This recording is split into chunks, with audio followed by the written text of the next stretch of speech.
ಈ ಬಟ್ಲಿಂದ 3 ಕಪ್ಪಷ್ಟು ಹಿಟ್ಟನ್ನು ಹಾಕ್ಕೊಂಡ್ಬಿಟ್ಟು ನಾನು ತುಂಬ ಗಟ್ಟಿಯಾಗಿ ಕಲಿಸ್ಕೊಂಡಿದ್ದೀನಿ. ಇದು ಮಾಲ್ದಿ ಮಾಡಲಿಕ್ಕೋಸ್ಕರ 16 ಸೋಮವಾರದ ಪೂಜೆಯ ಮಾಲ್ದಿ ಮಾಡಲಿಕ್ಕೆ ಈ ಥರ ಗಟ್ಟಿಯಾಗಿ ಕಲಿಸ್ಕೊಳ್ಬೇಕು. 3 ಭಾಗ ಮಾಡಿ 3 ಚಪಾತಿ ಮಾಡಿ ಬೇಯಿಸ್ಕೊಳ್ಬೇಕು. ಈ ಥರ ಉಳ್ಳಿ ಮಾಡಿಕೊಂಡು ಇದನ್ನು ಈ ಥರ ಮಾಡ್ಕೊಂಡ್ಬಿಟ್ಟು ಈಗ ಇಟ್ಬಿಟ್ಟು ಲಟ್ಟಿಸ್ಕೋಬೇಕು. ಹಾಂ, ಈ ಥರ ದಪ್ಪ ಲಟ್ಟಿಸ್ಕೊಳ್ತಾ ಇದ್ದೀನಿ, ಯಾಕಂದರೆ ಗಟ್ಟಿ ಕಲಸಿರೋದ್ರಿಂದ ಅದು ಇದಾಗಲ್ಲ, ಅಗಲ ಆಗಲ್ಲ, ಅದಕ್ಕೋಸ್ಕರ.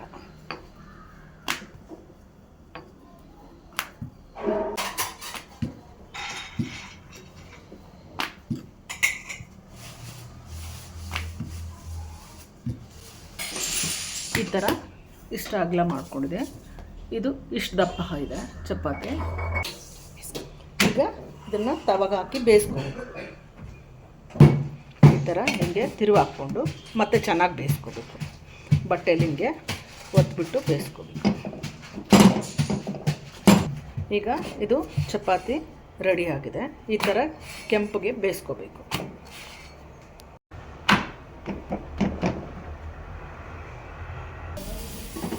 ಇದು ಆಗಿದೆ. ಈಗ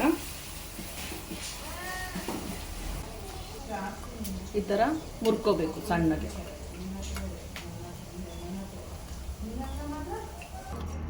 ಈ ಥರ ಕಟ್ ಮಾಡಿರ್ತಕ್ಕಂಥದ್ದನ್ನು ಈ ಥರ ಕಪ್ಪಾಗಿರೋದನ್ನು ತಕ್ಕೊಳ್ಬೇಕು.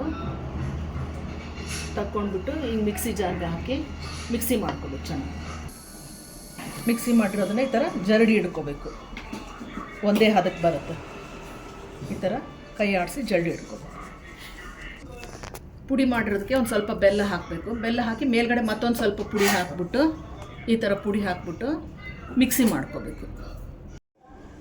ಈ ಥರ ಒಂದು ಸ್ವಲ್ಪ ಕೊಬ್ಬರಿ ಹಾಕ್ಕೋಬೇಕು. ಇದು ಆಪ್ಷನಲ್ಲು 16 ಸೋಮವಾರಕ್ಕಾದರೆ. ಹಾಗೆ ನಾವು ಮನೆಯಲ್ಲೇ ಸ್ವೀಟ್ ತಿನ್ಲಿಕ್ಕೆ ಮಾಲ್ದಿ ಮಾಡೋದಾದರೆ ಚೆನ್ನಾಗಿ ಕೊಬ್ಬರಿ, ಗೋಡಂಬಿ, ದ್ರಾಕ್ಷಿ, ಬಾದಾಮಿ ಎಲ್ಲ ಹಾಕ್ಕೋಬೋದು. ಆನಂತರ ಒಂದು 2-3 ಏಲಕ್ಕಿನ ಕುಟ್ಟಿಬಿಟ್ಟು ಪುಡಿ ಮಾಡಿ ಹಾಕ್ಕೋಬೇಕು. ಸೊ ಇದು 16 ಸೋಮವಾರಕ್ಕೆ ಮಾಡ್ತಕ್ಕಂಥ ಒಂದು ಮಾಲ್ದಿ ಈಗ ರೆಡಿಯಾಗಿದೆ. ಸೊ ಈಗ ಈ ಥರ ಮಾಲ್ದಿಯನ್ನು ನೀವು ಒಂದ್ಸರಿ ಮನೆಯಲ್ಲಿ ಮಾಡಿಬಿಟ್ಟು ಟೇಸ್ಟ್ ಮಾಡಿ ನೋಡಿ. ಲೈಕ್ ಮಾಡಿ, ಕಮೆಂಟ್ ಮಾಡಿ. ಬಾಯ್ ಬಾಯ್.